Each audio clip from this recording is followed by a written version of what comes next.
Hello સખીઓ, તમે પણ અનુભવ્યું છે કે ક્યારેક આપણા દિવસો એકદમ ઘરેડમાં એક સરખા લાગે છે અને જીવવાનો એ માનસિક સંતોષ નથી મળતો ને ત્યારે ક્યારેક ખોવાઈ ગયાની લાગણી અનુભવાય છે, ખરું ને? પરંતુ સારા સમાચાર એ છે કે તમારા જીવનમાં તમે જ છો કે જે ઉદ્દેશ અને અર્થ લાવી શકો છો. તો આ 3 ઉપાયો અજમાવો. સૌથી પહેલાં તમારા મૂળ મૂલ્યનું શું? તમારા જીવનમાં શું સૌથી મહત્વનું છે? તે પછી પરિવાર હોય, સર્જનશીલતા હોય કે વ્યક્તિગત વિકાસ હોય, તમારા મૂલ્યો તમારા દિશા નિર્દેશ બની શકે છે અને એ જ તમારા જીવનના ઉદ્દેશ્ય માટેના પણ પાયા છે. બીજું, તમારા કાર્યોને તમારા મૂલ્યો સાથે જોડો. નાની શરૂઆત કરો. તમારા રોજિંદા કાર્યો કરતી વખતે પ્રશ્ન પૂછો કે શું આ કાર્ય મારી લાંબા ગાળાની યાત્રા સાથે કેવી રીતે જોડાયેલું છે. નાના પગલાં પણ મોટા ધ્યેય તરફ દોરી જઈ શકે છે. અને ત્રીજું, દિવસના અંતે વિચાર કરો અને ઉજવો.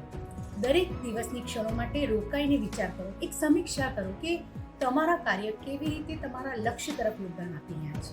તમારા નાનકડા પ્રયાસોને સન્માન આપો અને તમારી પ્રગતિને ઉજવો.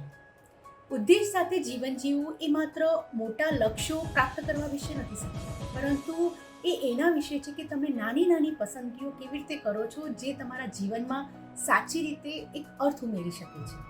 તો જો આ ટિપ્સ તમારા માટે પ્રેરણાદાયક હોય તો આ રીલને લાઈક કરો અને એ સખી સાથે શેર કરો જેને તેમના જીવનમાં ઉદ્દેશ્ય લાવવાની જરૂર છે.